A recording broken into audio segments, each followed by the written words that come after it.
আসসালামু আলাইকুম। আজকে আমি একটা ভর্তা রেসিপি করে দেখাবো, যে ভর্তাটি খেলে বারবার খেতে মন চাইবে আর জিভে লেগে থাকার মতো এই ভর্তাটি। আর এই ভর্তাটি আমি কি দিয়ে তৈরি করেছি, আমার এই ভিডিওটি না দেখলে আপনারা বুঝতে পারবেন না। খুবই সামান্য কিছু উপকরণ দিয়ে এই ভর্তাটি তৈরি করেছি। ভিডিওটি ভালো লাগলে অবশ্যই লাইক করে দিবেন আর আমার এই চ্যানেলটিকে অবশ্যই সাবস্ক্রাইব করে দিবেন। আমি এখানে কিছু পরিমাণ কাঁচা চীনাবাদাম নিয়েছি আর এই চীনাবাদামটি আমি গরম করে ভেজে নিব, যাতে ভেতরের যে কাঁচা পানিটা থাকে ওটা শুকিয়ে যায়।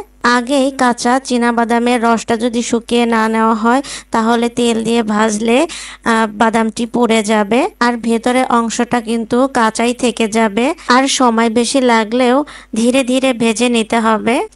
কাঁচা চীনাবাদামের ভেতরটা একটু শুকিয়ে আসলে দিয়ে দিচ্ছি সরিষার তেল আর একটু লবণ দিয়ে দিচ্ছি।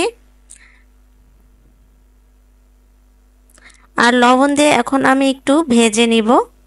আর অবশ্যই চুলার আঁচটা কিন্তু কমিয়ে নেবেন, নইলে বেশি হিট থাকলে কিন্তু বাদামটা তাড়াতাড়ি পুড়ে যাবে।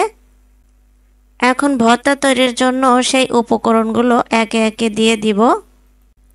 প্রথমে কিছু রসুনের কোয়া দিয়ে দিচ্ছি আর এই রসুনের কোয়াটা আমি বাদামের সাথে একটু ভেজে নিব। এখন দিয়ে দিচ্ছি পেঁয়াজ কুচি আর 3টা কাঁচামরিচ। কাঁচামরিচটা আমি 2 ভাগ করে নিয়েছি।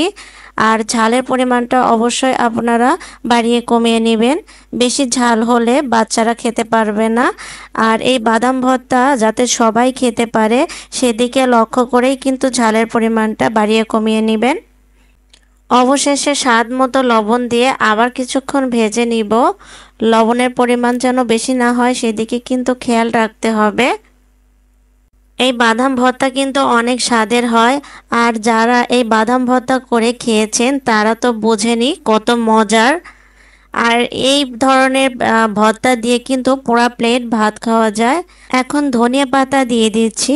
এই ধনিয়া পাতা কিন্তু এই ভর্তাতে অনেক স্বাদ বাড়িয়ে তুলবে।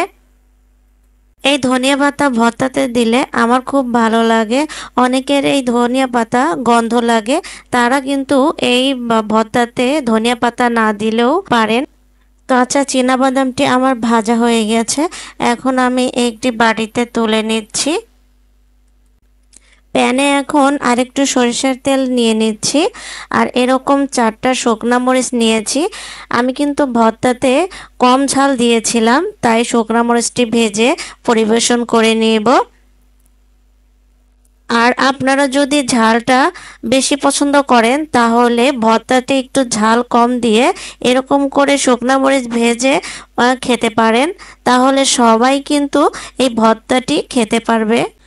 এখন এই ছোট্ট পিরিচে এই ভাজা শুকনা মরিচটি তুলে নিচ্ছি। এখন পাটায় ভাজা চীনাবাদামগুলো বেটে নিব।